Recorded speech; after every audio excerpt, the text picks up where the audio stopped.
నమస్కారం. మాఘ పురాణం 6వ అధ్యాయంలోకి వచ్చాం. ముందు అధ్యాయంలో కౌత్సుడు వాళ్ళ అమ్మా నాన్న పెళ్లి సంబంధాలు చూస్తున్నారని, తనకి ఎట్లాంటి కన్య కావాలి, అసలు ఒక పెళ్లి చేసుకోవాలంటే కన్యకి ఎలాంటి లక్షణాలు ఉండాలి, అలాంటి అమ్మాయి వెతకాలంటే అలాంటి అమ్మాయి లేకపోతే మానేయమని కాదు, అమ్మాయిలందరూ ఇలాంటి లక్షణాలు అలవర్చుకోవాలని చెప్పటం. అమ్మాయి కోసం వెతుకుతారు, కాగడ వేసి పెట్టినా కనపడదు. గజం కేవలం 500 రూపాయలతో 1210 గజాల భూమి కేవలం 6 లక్షలు మాత్రమే. మరి అమ్మాయికి అబ్బాయికి పెళ్ళవదా? మరి ఆ లక్షణాలు లేని పిల్లలకి పెళ్ళిళ్ళు అవ్వకపోతే ఎట్లా? ఇది కదా మనం ఆలోచించుకోవాలి. ప్రతి వాళ్ళు ఇలాంటి మంచి లక్షణాలు అలవర్చుకుంటే మంచిదని పురాణం చెప్తోంది. ఈ గాథని వశిష్ఠ మహర్షి దిలీప మహారాజుకి తెలియజేస్తున్నారు. ఇది చెప్తున్నారు. ఈ పెళ్లి సంబంధాలు వెతికే సమయం వచ్చేసరికల్లా వీళ్ళకి భోగాపురంలో సదాచార సంపన్నుడు, దైవభక్తి పరాయణుడైన ఒక సద్బ్రాహ్మణుడు ఉండేవాడు. అతనికి సద్గుణరాశి, శీలవతి, సౌందర్యవతి అయిన ఒక కుమార్తె కలదు. ఆమె పేరు సుశీలట. బుద్ధిమంతురాలైన సుశీల బాల్యం నుంచే భగవంతుడి పట్ల మిక్కిలి భక్తితోటి ఉండేది. ఎల్లప్పుడూ ఏదో ఒక వ్రతాన్ని కానీ పూజను కానీ చేస్తూ ఉండేది. పురాణ గాథలంటే ఆమెకి ఎంతో ప్రీతి. నిత్యము దైవభక్తి అందే కాలం గడిపేది. కొంతకాలం గడిచాక ఆమెకి యుక్త వయసు వచ్చి చక్కని అందాల భరిణగా అతిలోక సౌందర్యవతిగా రూపుదిద్దుకుంది. పిల్ల కొంచెం పెద్దదైంది, భక్తిగా బుద్ధిగా ఉండేదన్నమాట. సద్గుణరాశి, సౌందర్యవతి అయినటువంటి సుశీల గుణగణాలు తెలుసుకున్న మృగశృంగుడు ఆమెను వివాహం చేసుకోవడానికి ఉత్సాహం కనబరిచాడు. సరే, వాళ్ళ అమ్మా నాన్న వీళ్ళ అమ్మా నాన్న పెళ్లి సంబంధం మాట్లాడుకున్నారు. పెళ్ళిళ్ళు పైగా ఏంటంటే ఆ రోజుల్లో ముహూర్తాలు తక్కువ ఉన్నాయి, కొంచెం గ్యాప్ వచ్చిందనమాట సంబంధం స్థిరపరచుకున్నాక. ఇది ఇలా ఉండగా అది మాఘమాసం అవటం చేత ఒకనాడు సుశీల తన ఇద్దరు స్నేహితురాళ్లతో కలిసి కావేరీ నదికి నదీ స్నానానికి వెళ్ళింది. ఇది ఎప్పుడు జరుగుతుంది? కావేరీ నదీ స్నానం అంటే ఉదయమే, సూర్యోదయానికి పూర్వం. ఒక్క రవ్వ కను చీకటిగా ఉంది, మరీ చీకటి లేదు, ఎందుకంటే చలికాలం తగ్గిపోతుంది కదా. కానీ కొంచెం ఒక మాదిరి కను చీకట్లో ముగ్గురు ఆడపిల్లలు కలిసి ఈ నదీ స్నానానికి కావేరీ నదికి బయలుదేరారు. ఇలా వెళ్తూ ఉంటే ఈ కావేరీ నది సమీపంలో ఉన్నటువంటి ఒక పెద్ద అడవిలోంచి, చాలా పెద్ద అడవులు ఉండేవట. ఇప్పుడు కూడా ఏంటంటే జనావాసాలు వచ్చేసాయి కదండి. మనం నది అవతలు చూస్తే అన్ని చెట్టతోటి నిండినట్టు కనపడుతుంది మనకి. ఆ అడవిలోంచి ఒక మదించిన పెద్ద ఏనుగు పరిగెత్తుకుంటూ వచ్చిందట. భయంకరంగా ఘీంకారాలు చేస్తూ కనిపిస్తున్న వాళ్ళందరినీ కాళ్ళతో తొక్కుతూ, తొండంతో విసిరేస్తూ నానాభీభత్సంగానూ చేస్తుంది. ఏనుగులు మదించేసరికల్లా ఈ రకమైన ఇబ్బంది వస్తుంది. వాటికి ఆడ ఏనుగు కనపడితే కొంచెం తగ్గిపోతాయి. ఆ మదించిన దాంట్లో అవి పరిగెత్తుకొచ్చినప్పుడు జనాలు హాహాకారాలు చేసి పరిగెడతారు. కొంతమంది దాన్ని ఆపడానికో దాన్ని కొట్టడానికో ప్రయత్నం చేస్తారు. అవి చూసిన కొద్దీ దానికి ఇంకా తిక్కెక్కిపోతుంది, పై ఉత్సాహం పెరిగిపోతుంది కూడా, దానికి ఆ తిక్క పెరిగిపోతుంది. ఈ జనాలంతా హాహాకారాలు చేసి తలాకు పక్కకి కకావికలుగా పరిగెడుతూ ఉంటే ఈ ముగ్గురు ఆడపిల్లలు ఆ ఏనుగుకి కనిపించారు. అది కాస్త ఈ అమ్మాయిల వెనకాల పడిందట. మదించిన మత్తగజాన్ని, దాని ఏనుగును చూసి దాని ఘీంకారాన్ని విన్నటువంటి ముగ్గురు స్త్రీలు భయపడి తమ శక్తి కొలది పరిగెత్తేశారట.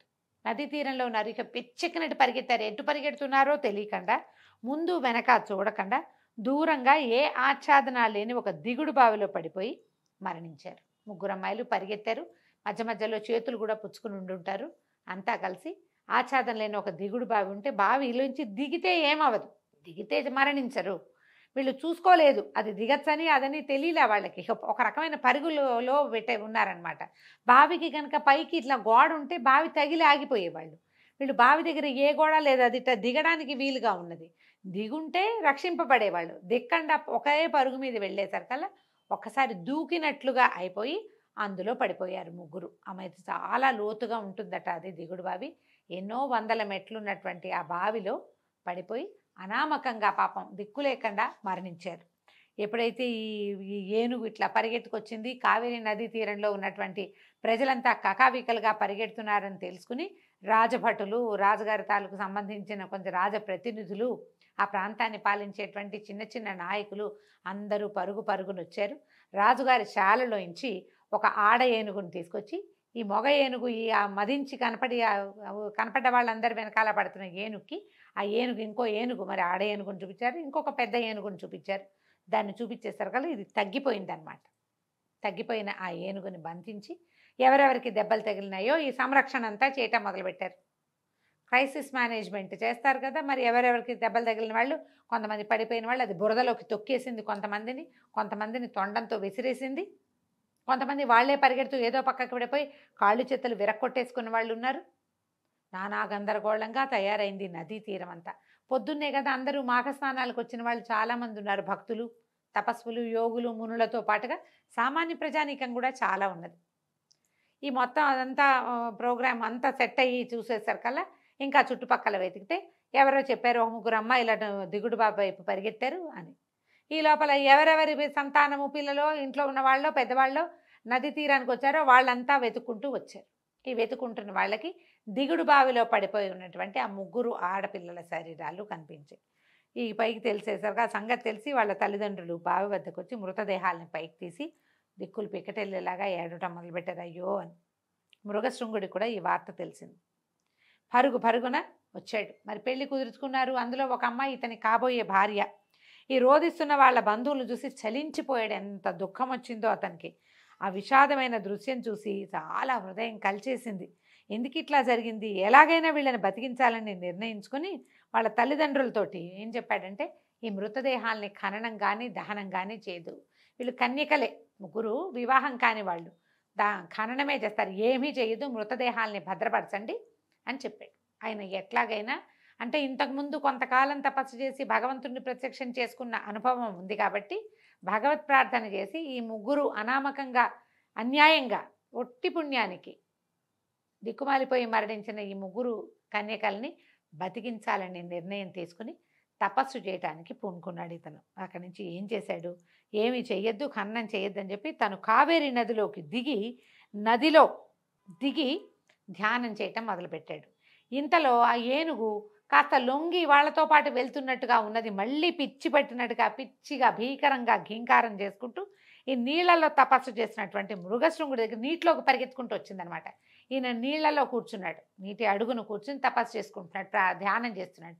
ఆ ఏనుగు తనని పట్టుకున్న తాళ్ళని మనుషుల్ని విదిలించేసి ఒక పెద్ద పెట్టుని పిచ్చెత్తిన దానిలాగా నీళ్లలోకి కావేరీ నదిలోకి పరిగెత్తుకుంటూ వచ్చింది. ఆ రావడం లోపల తపస్సు చేస్తున్నటువంటి మృగశృంగుడి దగ్గరకు వచ్చింది. మృగశృంగుడు చెలించలేదు, భయపడలేదు. తదేక ధ్యానంతో ధ్యానమే చేస్తూ ఉండిపోయాడు.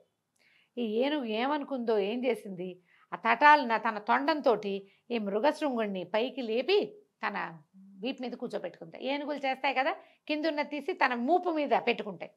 ఎప్పుడైతే ఈ పైకి పెట్టుకుందో ఈయన ఏమనుకున్నాడంటే, భయపడలా, ఇదంతా శుభసూచకమే, మన మంచికేనని ఆయన ఇట్లా నీళ్ళలో నుంచి చూస్తున్నాడు కదా, ఈ చేతుల్లో నుంచి ఇట్లా నీళ్లు తీసుకున్న నీళ్ళని మంత్రించి ఏనుగు కుంభస్థలం మీద చల్లాడట. ఎప్పుడైతే చల్లి అక్కడి నుంచి ఏం చేశాడు, 2 చేతులతో ఆ ధ్యానం కళ్ళు మూసుకునే ఉన్నాడు. ఆ ఏనుగు శరీరం అంతా చేతికి అందినంత మేర నిమిరాడు. మంత్రం పునశ్చరణ చేస్తూనే, ధ్యాన మంత్రం నారాయణ మంత్రం చేస్తున్నాడు. ఆయన ఏ మంత్రం చేస్తున్నాడో మనకి పురాణంలో చెప్పబడదు, కానీ తన అనుష్ఠానంలోనే మంత్ర జపం చేసుకుంటూనే ఈ ఏనుగుని ఒళ్ళంతా నిమిరేసరికల్ అంతే ఒక్కసారి ఆ ఏనుగట ఒక అత్యద్భుతమైన దేవతగా మారిపోయిందట. ఓ సద్బ్రాహ్మణ కుమార, నీ వల్ల నాకు శాప విమోచనం కలిగింది, ధన్యురాలిని అని మృగశృంగుడికి నమస్కారం చేసింది. ఎవరు ఏమిటి అని ప్రశ్నించేసరికల్లా నేను ఒక గంధర్వాంగనని, శాపవశాత్తు ఇట్లా ఏనుగుగా మారాను, ఎంతమందినో పొట్టను పెట్టుకున్నాను, కానీ నాకు విముక్తి లభించలేదు. నువ్వు ఎంతో తపస్శాలివి, తపస్సంపన్నుడివి, భగవంతుడిని నేత్రంతో మాంసనేత్రంతో దర్శించినటువంటి నీ వల్ల, నీ స్పర్శ వల్ల, నువ్వు చల్లిన నీటి వల్ల నాకు శాప విమోచనం అయిపోయింది అని పరిపరి విధాలుగా ఆయనకి నమస్కారాలు చేసి ఎన్నో కృతజ్ఞతలు చెప్పుకొని తన లోకానికి వెళ్ళిపోయింది. అయితే చూడండి, ఈయన మాఘ స్నానం చేయటం వల్ల ఆ నదిలో కూర్చుని తపస్సు చేస్తూ ఆ తన ధ్యాన ముద్రలో ఉన్నటువంటి తన చేతి నీరు తగిలేసరికల్లా ఈ ఏనుగుకి విముక్తి లభించింది అని చెప్తున్నారు. ఇప్పుడు చెప్తున్నారు ఋషి వశిష్ఠ మహాముని చెప్తున్నారు, దిలీప మహారాజా, మాఘ నదీ స్నానం ఎంతటి మహిమ కలదో, ఈ నదీ జలం ఒంటి మీద పడడంతో ఏనుగు శాప విమోచనం కలిగింది. ఇప్పుడు ఏనుగు నీళ్ళలోకి వెళ్ళినా శాప విమోచనం అయ్యేది, దానికి కొంచెం అంటే తిక్క తగ్గేది. కానీ ఎప్పుడైతే ఈయన అభిమంత్రించి జలాన్ని చల్లాడో దానివల్ల ఆమెకి శాప విమోచనం కూడా అయింది. మాఘమాసం నందు నదీ స్నానం ఎంతటి మహిమ కలదో తెలియటానికి ఈ నిదర్శనాలు చాలు. తర్వాత వృత్తాంతాన్ని కూడా చెప్తాను, శ్రద్ధగా వినమని చెప్పటం మొదలుపెట్టాడు. మళ్ళీ కొత్త కథ చెప్పబోతున్నాడు అనమాట. ఈ తన భార్యతో పాటు, అంటే తన కాబోయే భార్య అయినటువంటి సుశీలతో పాటు ఆమె స్నేహితురాళ్ళిద్దరూ మరణిస్తే వాళ్ళని పునర్జీవితుల్ని చేయటం కోసం మన కౌత్సుడు చేస్తున్నటువంటి తపస్సు ఎలాంటి ఫలితాన్ని ఇచ్చిందో మనం వచ్చే భాగంలో తెలుసుకుందాం. సెలవు, నమస్కారం.